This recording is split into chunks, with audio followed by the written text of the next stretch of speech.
Assalamualaikum, magandang gabi po sa inyong lahat mga kapatid.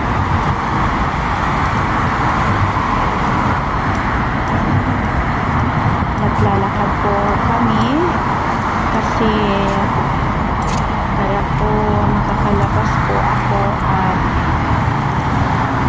hindi po masyadong mainit ngayon.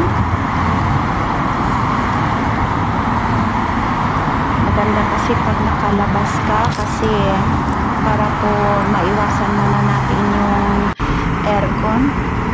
Pag lagi tayong naka-aircon, sumasakit yung buong katawan natin kasi hindi naman fresh yung hangin at electric naman yung hangin ng aircon, diba? Siyempre magkakasakit ka.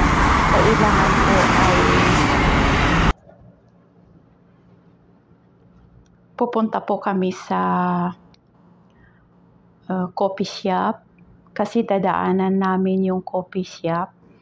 Bibili si Mr. ng coffee at naglalakad kami. Malapit lang po.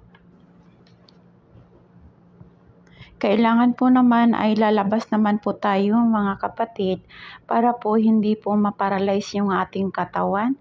Kasi pag nandito lang po tayo sa bahay palagi, magkakasakit yung katawan natin. Minsan pinapatay ko yung aircon kasi pag malamig na po yung aircon, pinapatay ko. Pag sa loob ng bahay talaga mainit naman, 'di ba? Kailangan po patayin po natin para hindi lagi sumasakit yung ating katawan kasi aircon 'yun, hindi naman 'yan fresh na hangin, electric naman 'yan, 'di ba?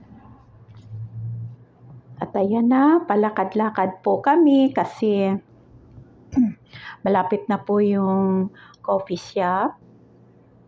At si Mr. ang bumibili ng coffee Turkish kasi ayaw kong uminom.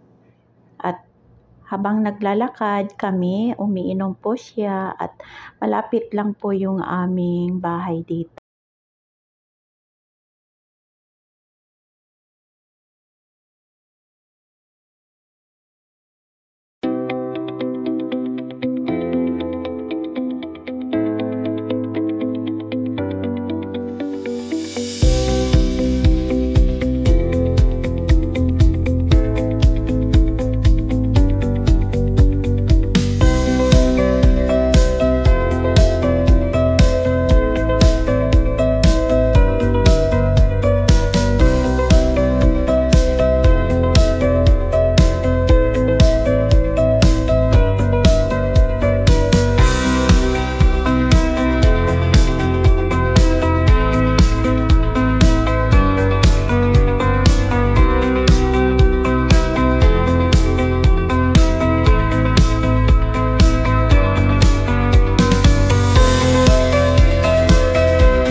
Ayan, maraming salamat po sa inyong panonood.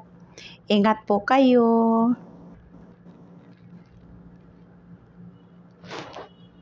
Bye-bye!